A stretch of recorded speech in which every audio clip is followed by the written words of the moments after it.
I want to welcome to the stage panelists for Cyber Risks and Violence, Understanding Child Safety Online. The moderator is Dr. Desmond Upton Patton, who also happens to be one of our scientific advisors to the Institute, and panelists Dr. Mandy Sanchez and Dr. Brendesha Tynes. Take it away.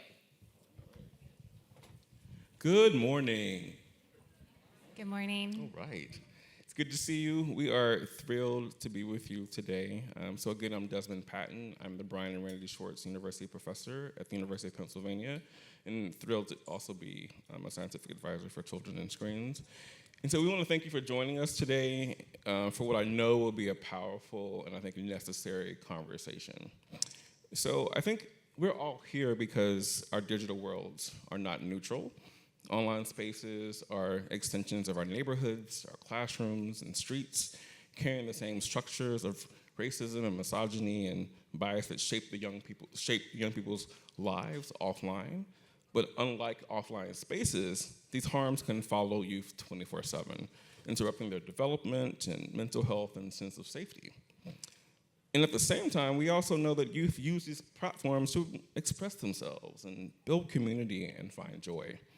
So the question isn't whether young people should be online, but how can we make these spaces safer and healthier and more equitable? And so today we will explore online risk and aggression and violence, but we won't stop at just defining problems. We will talk about solutions. What do interventions that actually work look like? How do we design systems and policies that reflect young people's realities and needs? And how can we leverage research and clinical practice and community interventions to build platforms that care about equity? So I'm excited to be joined by two incredible panelists, Dr. Brendesha Tynes from the University of Southern California, whose pioneering research unpacks how racism and bias shapes digital experiences for young people, and Dr. Mandy Sanchez from Culture Reframed, who leads innovative community-centered interventions addressing online harm.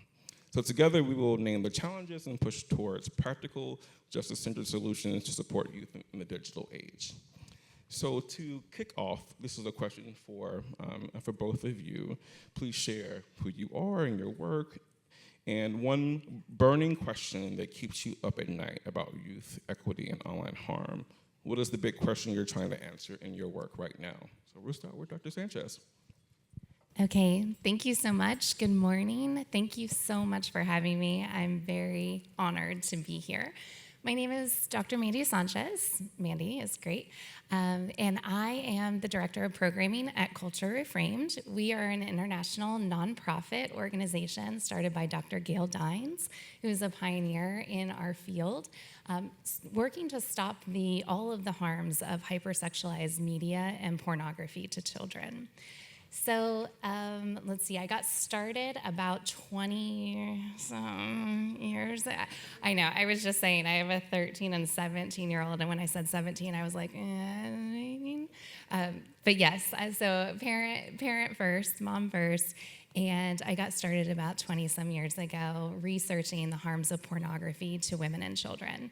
I've worked in and out of domestic violence and rape crisis centers, worked at university teaching students about theory and research in the area, and then most recently I've been at Culture Reframed for 5 years, and we're celebrating our 10-year anniversary this year.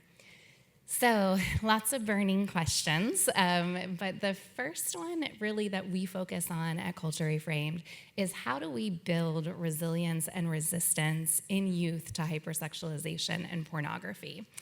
And it's a huge question, right? So we have to understand pornography as online mainstream violence, right? That's what we see. It's highly accessible, so any kid with a connected device is going to be able to access this content, oftentimes through social media or gaming platforms.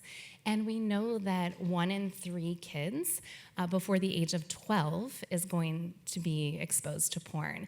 This equates to over 44 million kids in the US and over 1 billion globally.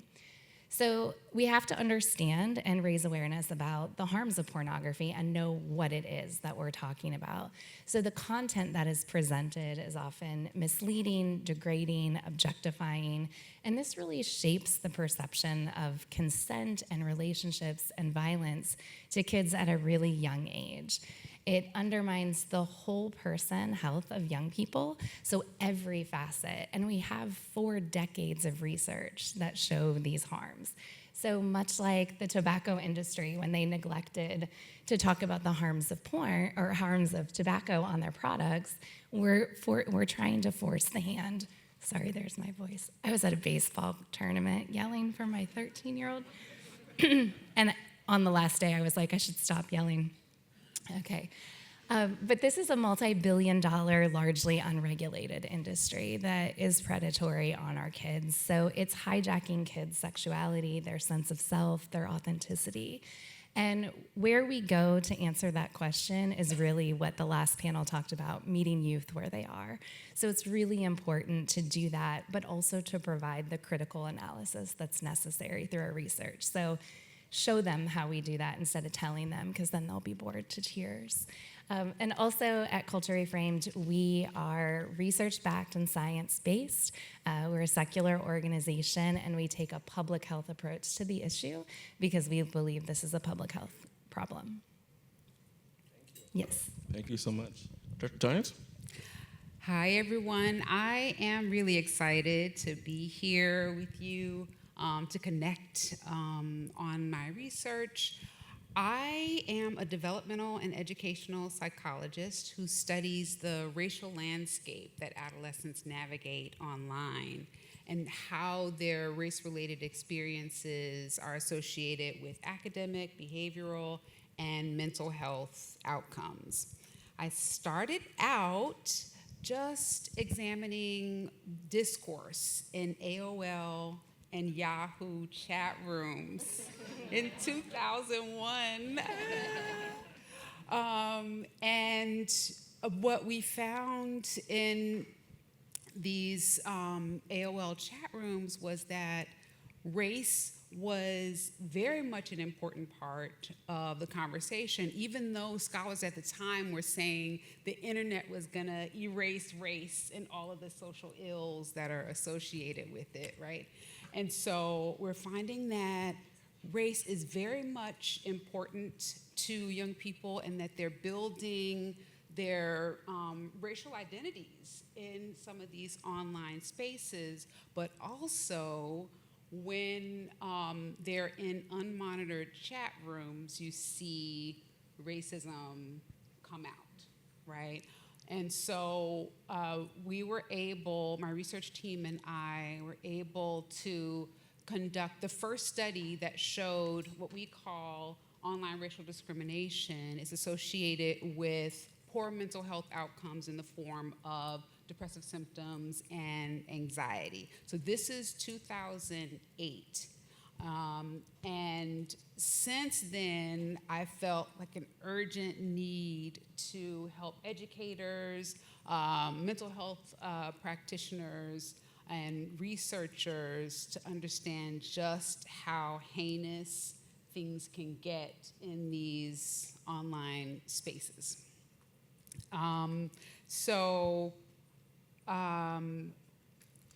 In all my years of doing this work, I have never forgotten an image or an experience.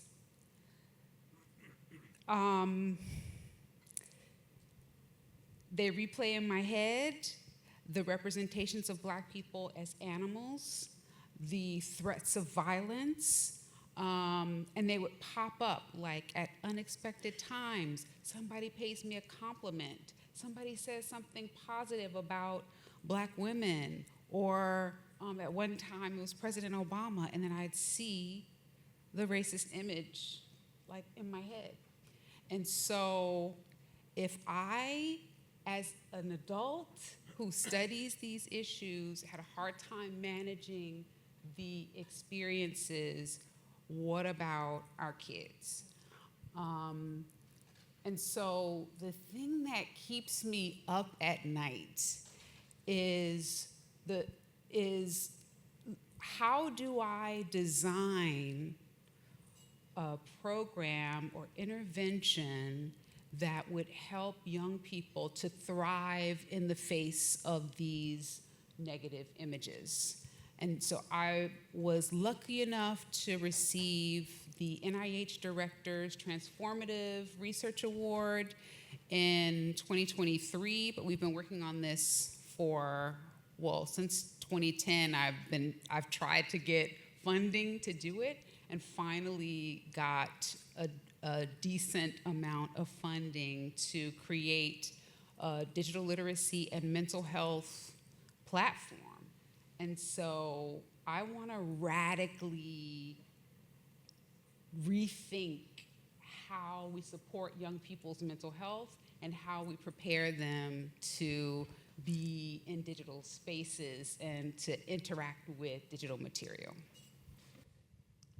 Thank you both so much. It's always wonderful to hear more about your work and the passion behind the work and the ideas that drive the motivation around the work as well.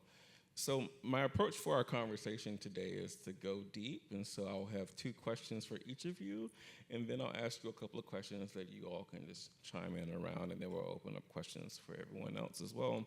And so I'm gonna go back to you, Dr. Tynes, and we're gonna have a conversation around youth realities online. And in particular, your research has shown how racism and bias online can have real, measurable impacts on youth mental health. Can you share how racial and gender-based digital harms show up for young people, and what interventions or policy approaches you believe could actually reduce these harms? Okay, so most of my work focuses on different forms of online racism, and that includes online racial discrimination, which is more interpersonal, sort of these demeaning comments or messages that you might see online. We've also focused on what we call race-related traumatic events online. And that's basically state or police-sponsored terror, where people are exposed to viral images or videos of people being detained, people being beaten or killed by police or the state. We also recently started analyzing or seeing algorithmic bias in some of the survey data that we have. We have an intensive daily diary study where we try to examine just on a daily basis how much are people experiencing these forms of online racism, and we show that there are about 3 experiences per day. And so just some examples of online racial discrimination. So the young people we've studied over the past couple of decades talk about how they, of course, are called demeaning race-related names, their racist jokes, racist images, and they also talk about how they're, so for Black people, they get represented as animals, right? And so people will send you a racist image, but it's a person, but represented as a monkey, right? And one person talked about how on YouTube, basically people were calling for Black people's genocide, that Black people should be extinct. And then for Latino youth, you would see them sort of constructed as a perpetual foreigner. People justifying these inhumane, anti-immigrant laws online. You see people basically demeaning them or mocking them for perceived stereotypical careers, like landscapers, and for having large families, right? And so there also, for Black kids, exposure to mock lynchings. And so you'll see people online like having fun with a noose, like with their tongue hanging out, like celebrating MLK Day. And so, I mean, this is a part of their just normal, everyday experience online. And there aren't any programs that adequately help people to manage, to critique, to counter the messages that they receive. Because a successful intervention would center race and racism, right? And give people the historical thinking skills to be able to place the messages in historical context. And I call it kind of building this force field around themselves where the messages bounce off.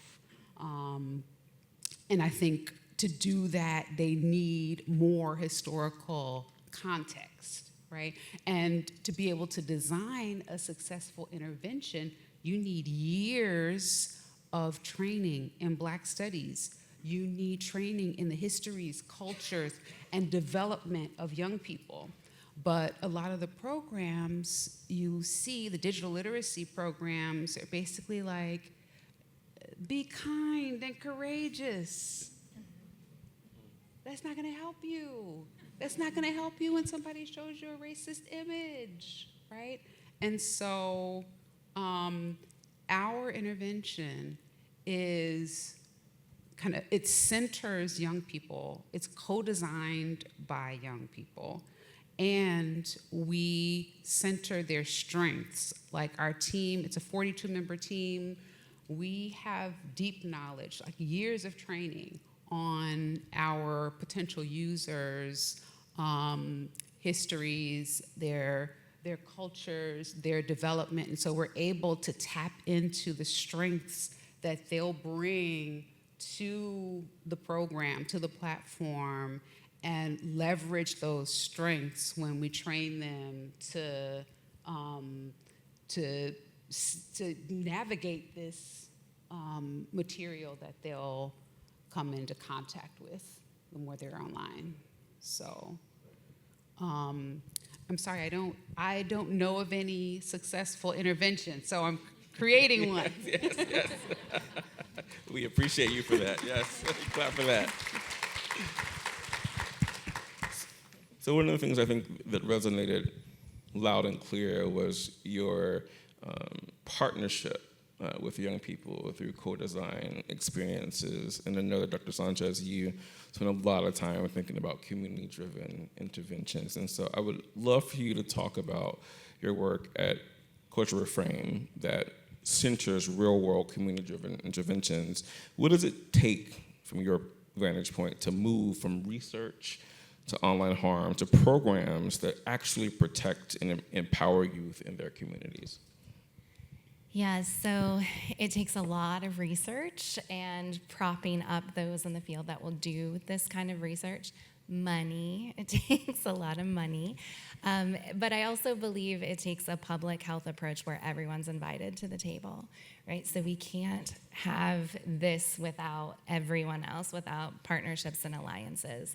So at Culture Reframed, we prop those people up in our academic library, highlight the porn critical research that they're doing, and really it takes centering youth. I know that we talk about it, but sometimes we don't do it. So really learning about, in my particular area, the harms of hypersexualized media and pornography, but also the strategies just to communicate about those. So having those really critical, important conversations and providing adults with a mandate to adult up and not leave this only to the kids, but also not even just only on parents. There's a lot of responsibility placed on parents to do everything right? To make sure that we balance our kids' social media and really to be responsive. But we also need to support those parents in a non-blame, non-shame, judgment-free environment, because we know kids will be kids, right?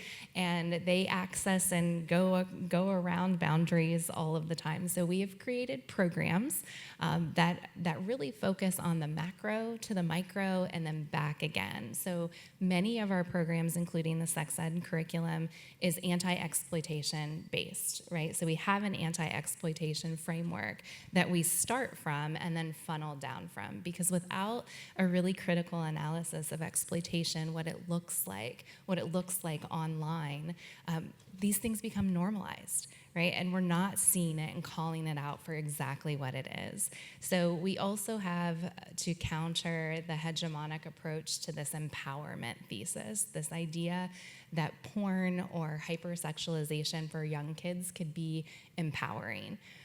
So we're looking at studies that take a look at hypersexualization, like the American Psychological Association's report on specifically girls, who have shown that when girls self-objectify, they have higher levels of anxiety, depression, body image issues, suicidal ideation, and what they call risky sexual behaviors. So, and oftentimes what we see is the mimicking of porn in what kids are doing. So we're really, and not to sound corny, but reframing the culture and reframing the narrative, how youth are manipulated through algorithms. And the fantastic panel before us really talked about that.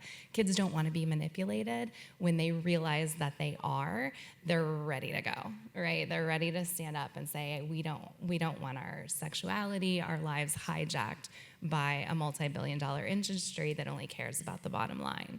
So we really are centering youth this year in particular.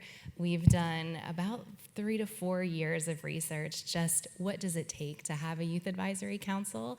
We believe it's really important for youth to inform our programming. So we started out programming for parents, right? Parents of tweens, parents of teens, that really walk them through best strategies to have the conversation, to educate themselves about these harms, how to sit down and talk, or actually drive with your kid in the back seat so no one has to look at each other, because these are awkward conversations, right? But we have to have them. So we have those 2 parents. Tens of thousands of parents have downloaded. They're all free because Gail says we have a horrible business model, that we are sociologists and not finance managers, so we give away everything for free. So we have also a sex education curriculum. We were approached by educators in the UK specifically 2 years ago when the UK mandated comprehensive sex ed for K through 12. I know it's such a different world, but so they did that, but what they were finding was that there was, people that would say porn is like chocolate for kids, just a little bit, don't overdo it, without understanding the really harmful messages that are coming from pornography. And so we countered that, but we also listened to teachers and students that said, my teacher doesn't seem to really know a whole lot about this. They're embarrassed to talk to me. I'm the phys ed teacher, and I was told last minute that I have to teach sex ed, and now I don't know what to do. So we were finding that teachers were not getting the training that they need. So what's different about this sex ed curriculum is that we provide 8 modules of teacher training and a social space for teachers to talk to each other about what works, how to get your parents involved, how to get the school board involved, how to be responsive when students ask questions that aren't in the curriculum, which they will ask, and they do all the time.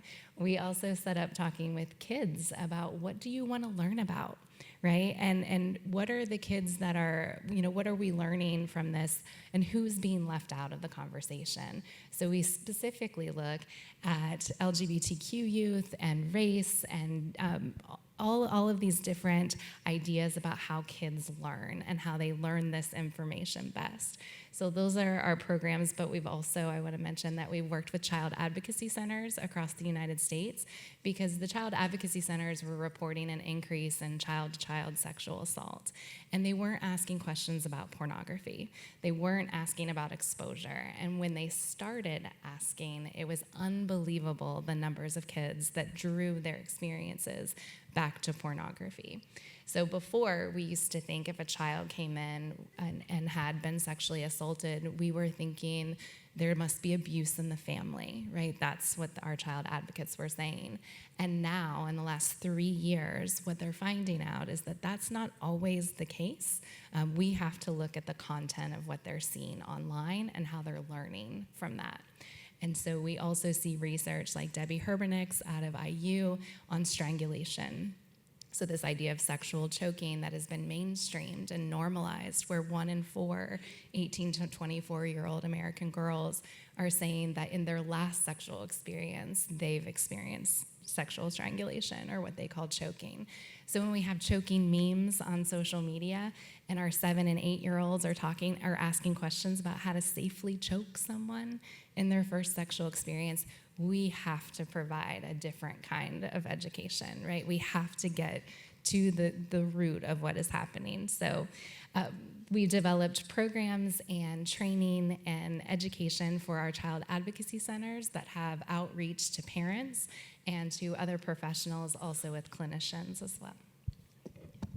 Thank you so much. I want to come back to these ideas around algorithms and also what caregivers and educators can do to support young people in this space. So Dr. Tynes, you've done groundbreaking work on racialized algorithmic bias. How can educators and caregivers help young people become more digitally literate and emotionally resilient in the face of these algorithmic patterns that we're seeing?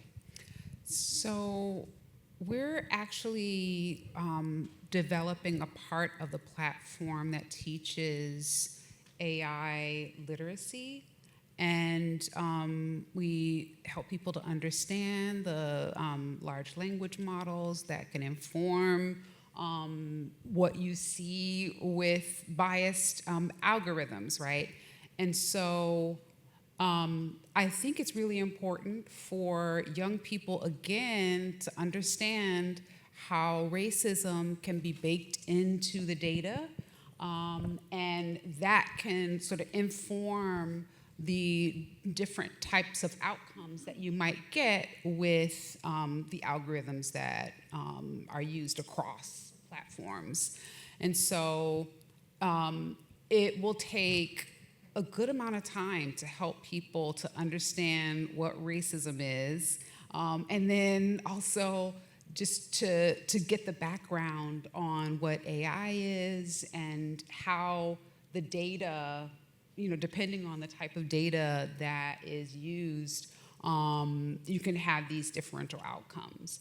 And so I think it's important for educators to be aware of, to have AI literacy, not just AI literacy, but critical AI literacy. So yeah, we absolutely need educators to have the training, and we are going to provide with Critmatic, that's the name of the platform. We're going to provide a training for what we call the teachers / facilitators who will be educating kids. The plan is to do a pilot study to see if it's actually, see if it works at increasing their digital literacy skills and their coping skills, and reducing poor mental health outcomes, depressive symptoms, and anxiety.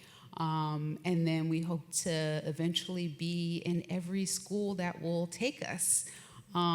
There's still some states that mandate Black history, and they haven't canceled, quote unquote, DEI, so we have a chance.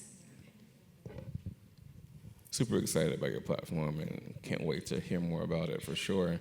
Dr. Sanchez, how can we design prevention strategies that are not only trauma-informed, but also culturally relevant and community-specific? Can you share an example from your work that illustrates what this looks like in action? Yeah, absolutely. So and I want to say that we are doing those things, and we're not federally funded, so we're propping up those research endeavors. So I think that that's just it. We have to know what we don't know. And I think that that's what we do pretty well at Culture Reframed. We are experts in certain areas, and then other areas we're not. So we have to bring in those researchers that do that work. And so our collaboration and partnership is absolutely critical for us. We're a really small team of 5, and so we do have to rely on other people to bring in. And I think it's just so important that when we're searching for those studies to prop up, when we're searching for research endeavors, that there is a culture, not only trauma-informed, but culturally appropriate component to that, because kids aren't just one race, one sexuality, right? That kids are different. And if we're gonna speak on a large scale to everyone, then we need to make sure that our policies and our programs are grounded in that, not just sensitivity, but critical analysis, right? We like the word critical. We use it a lot. So I think it's important that we stay true to that and stay true to those communities that need it the most. Absolutely. Thank you both so much. So let's have a little fun and do some dreaming together. So if you have the ear of every social media platform CEO tomorrow, what's one design change or policy shift you would demand to reduce online violence and promote equity for young people? Anyone can start. Yeah. Okay, I am gonna demand that social media platforms change their business model and not profit off of online harms.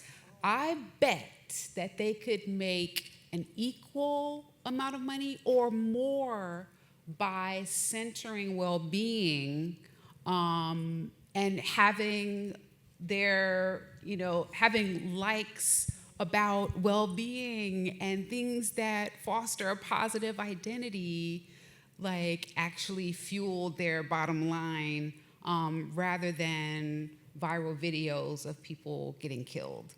And so once they change their business model, I think there could be a radical shift in young people's experiences online. And that's kind of where I'm hoping we can start. Me, okay. So I would say no porn for minors. I know, it sounds really silly, and when I give lectures and talk about this, and I say, we're not naive. Like, you're not gonna ban porn, right? We know this. We're not gonna shut down the industry. That's not even what we're focused on. We're focused on kids not having access to porn. So that would be number one, but I would also say that totally not against talking to social media companies. We've done that. But I really want the ear of politicians and policymakers. I think that that's really important, and not necessarily just in terms of regulation. However, it would be a good start, right? We're looking for an activist movement for change, right? We want social and cultural change, and it starts with everyone, not only the social media companies, but this is an unregulated business, right? This is the most unregulated industry in the world. We would never think to not regulate tobacco or alcohol. And if we did that, if we left it up to those industries, those billion-dollar industries, to self-regulate, we'd be selling cigarettes outside of middle schools, and no one would blink an eye, right? But we're doing those things online, right, without regulations. And research shows that that doesn't work. Right? Self-regulation of these multi-billion-dollar industries doesn't work because their job is to prevent regulation and have a bottom line, right? So also I think it's important to note that these industries do know what they're doing, right? The social media industries, the porn industries, they have research teams. They have research. They're putting money into R&D, right? We know that they're doing this, but they don't have the will to protect kids, right? So changing that will to protect kids and all kids, I think, is important. I do want to mention that in addition to restricting access to minors, we talk a lot about age verification.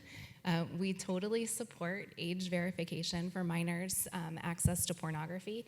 It is working in Europe and in the UK. 19 states in this country have some type of age verification for pornography websites, but the laws need teeth, right? The laws have to have teeth in order to work, which means there has to be real consequences. And if MasterCard and Visa and PayPal pulled out of supporting those online platforms, then we wouldn't have an industry. Whoa, yeah. So maybe I'll take that. Talk to MasterCard and Visa instead of social media. I am loving these ideas. Thank you for sharing them. I want to move us beyond a focus on risk towards centering joy, connection, and identity formation online. I can't tell you how many times I speak to a parent and they're terrified for their children online.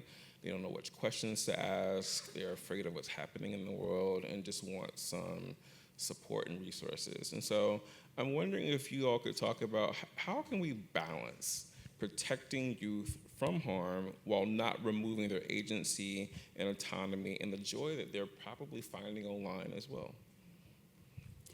So these past 24 years, I've actually tried to paint a holistic picture of what was happening, even though some years my work did focus more on online racism.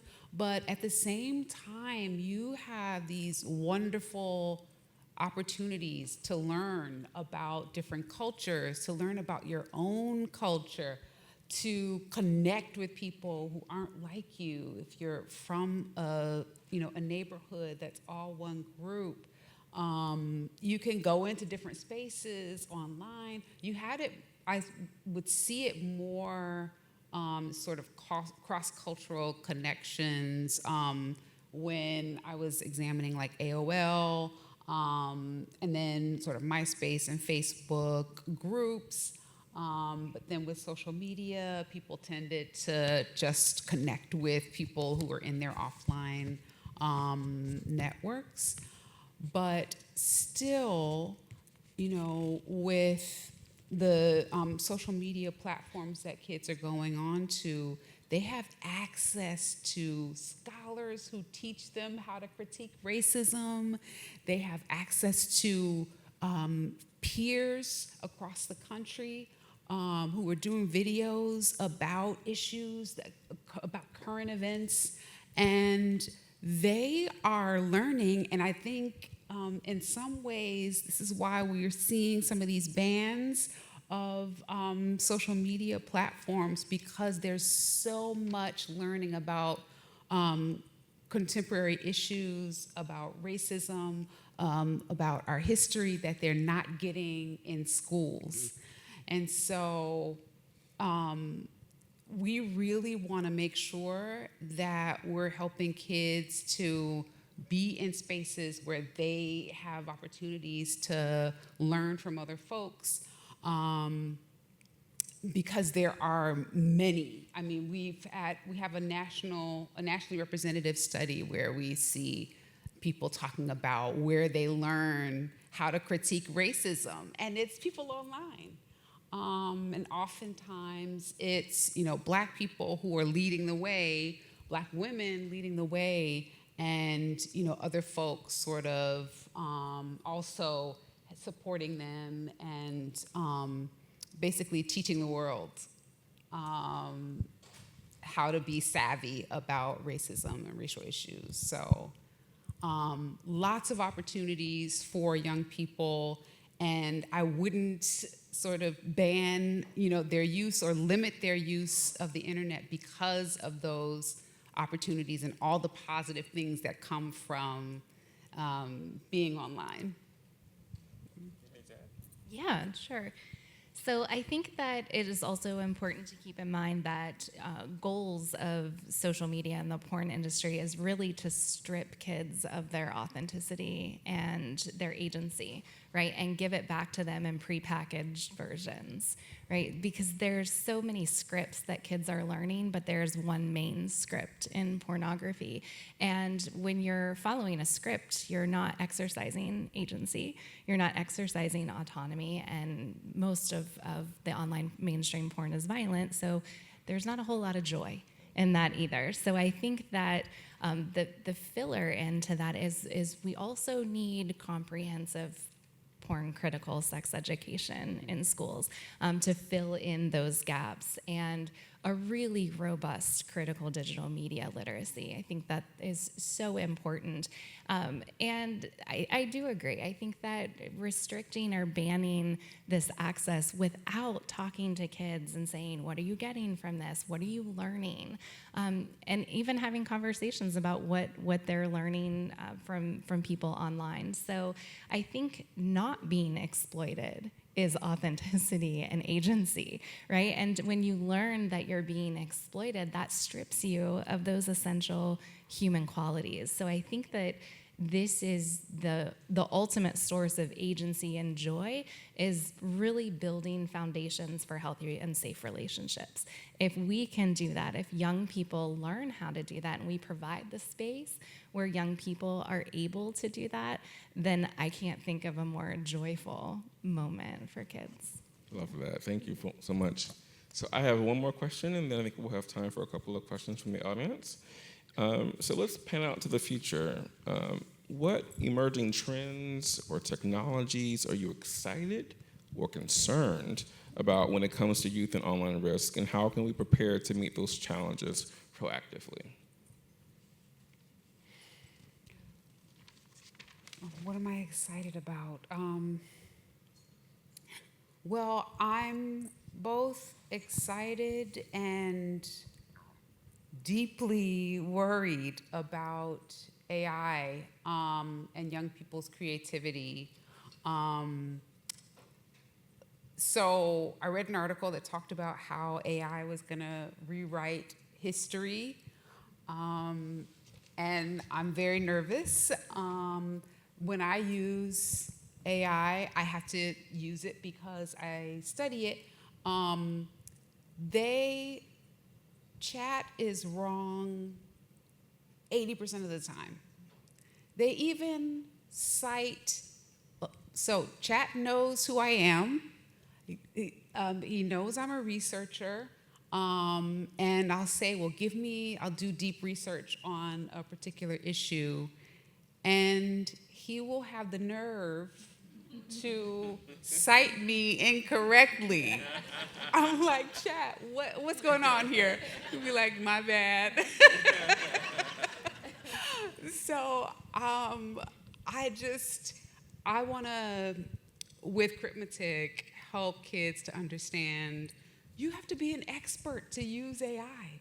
Like, don't rely on AI to help you think, right? And so that's, I think, sort of the major kind of thing that I'm worried about, but also excited about, because we're going to be having students create apps using AI. And I'm just excited about what they can do, like what they can imagine and what they can build using these tools. So. Yeah, so AI in a different way. I think what we're concerned or we're apprehensive about is the influence of AI on child sexual abuse materials, the production and the consumption. Also, sextortion and human trafficking. So when we work with those agencies, that is a forefront concern. I think I mentioned earlier how the porn industry is pumping money into R&D. So we're a little concerned about the scholarship, the academic scholarship that's coming out that really focuses on that pro-porn narrative and doesn't make a distinction between adults and children. I think that that's has huge implications for the types of research that we can prop up and then the grant money that we can get. I'll name one more concern and then I'll be positive. I promise. I know after my talks, people are like, really? Like, we don't want to talk to you anymore. So I think that another emerging trend, and I hate to say that this is a trend, but it is when there's memes and hashtags, is about strangulation. I think that that's a huge concern for us, this trend in the normalization of strangulation and pro-porn behaviors like lackadaisical consent and unprotected sex and sex with multiple partners and things like that. But strangulation, that is one of the concerning trends, because in order for kids not to be vanilla, they want strangle. And this is interesting because this is the first time sexual experience. So we have to rewrite that, right? We have to reframe this narrative. And there is no safe way to strangle someone. Like, we have to make sure that we work with clinicians. And this isn't about this is not about BDSM or kink shame or anything. Adults can, have at it, do what you want. But kids, like, we have to remember that we're talking about minors. So I'm really excited for conferences and congresses like this, where we get to all come together and think about how we're reframing the culture. I'm very excited about the alliances and partnerships that we're seeing pop up everywhere so that we don't have to silo our work. We also, which is really good, don't have to reinvent the wheel, right? There's really great work to be built upon, and I think that it's really important that we're turning our research into the essence of our activism. So that's at the forefront of what we're excited for. Thank you both so much. All right, we have a couple of minutes for Q&A from the audience. Are there any questions from folks in the audience? Yes. Should I bring the mic down? There's a mic there. Sorry, a little short. Hi, Mandy. My name's Christina. I actually just defended my dissertation last week looking at family communication. Congratulations. Thank you. But anyway, my dissertation looked at family communication about substance use and sexual health, and I'm sort of wondering, what role do you see as media playing, both with co-viewing, but also in starting conversations about how parents can talk to their children about these topics, since it seems like the findings in my study showed that media can be a really powerful tool, but then it's also kind of daunting for parents. So I'm just curious what you think about that. Yeah, that's a great question. Congratulations for defending. That's huge. I think that we can, in an effort to meet kids where they are, they're on social media. So if our interventions don't also consider meeting them where they are and speaking their language, whether that's a TikTok video or a hashtag or a meme, I think we need to harness that. And I know that there are really powerful parent groups that are doing just that, creating online spaces for parents to have that conversation, to talk about what works. But I'm thinking back to these campaigns like I don't want to say DARE, but I want to say like the anti-smoking campaigns, anti-vaping campaigns, where you just saw it everywhere, right? You could have your influencers talking about the harms of this, and we're seeing that. We're seeing young people, but I think it has to be youth-led, because old mom here isn't going to get kids to do a whole lot of anything. But if we have peers educating peers, I think that that's where it is when it comes to media. Yeah, thank you so much. You're welcome. And our mics are in the galley there, if you want to go to a mic. Thank you very much for this wonderful panel. I know a little bit more about the porn issue than I think some of the people here. So I was wondering if you could discuss a little bit about the scope of the issue and the trends you're seeing besides the strangulation, but but in terms of the numbers and the industry itself? Yeah, so this is a huge multi-billion-dollar industry with a huge viewership. So we're talking about the porn industry not like your dad or uncle's Playboy magazine or Hustler. We're talking about online porn where it becomes affordable, accessible, and anonymous, right? So it's affordable because it's free. We have all these tube sites. I think HuffPost put out a stat like 20 years ago that said that porn sites get more viewers than Netflix, Amazon, Twitter combined. That has been proven time and time again, but we've added like Hulu and Prime and all of these. So the viewership is incredible with adults, and we don't know how many kids are accessing because we don't really have the research that shows. But what we do know is that when they're accessing it, they're getting violent content, right? So and it's not really the extreme ends. What we would have considered extreme 20 years ago is now mainstream, and you can even see that. Like, we don't have softcore porn. That's migrated into pop culture. So we see a very hypersexualized, racist, sexist, misogynistic behaviors that kids will emulate, right? And that is what we're seeing. So in addition to strangulation, we're seeing, this is graphic, but we're seeing rough anal sex, we're seeing hitting, choking, slapping, punching, name-calling, derogatory terms, and the racism is so steeped into this that we're seeing that come out as well. So huge implications for actual behaviors, and not just that, but the way kids think about other people.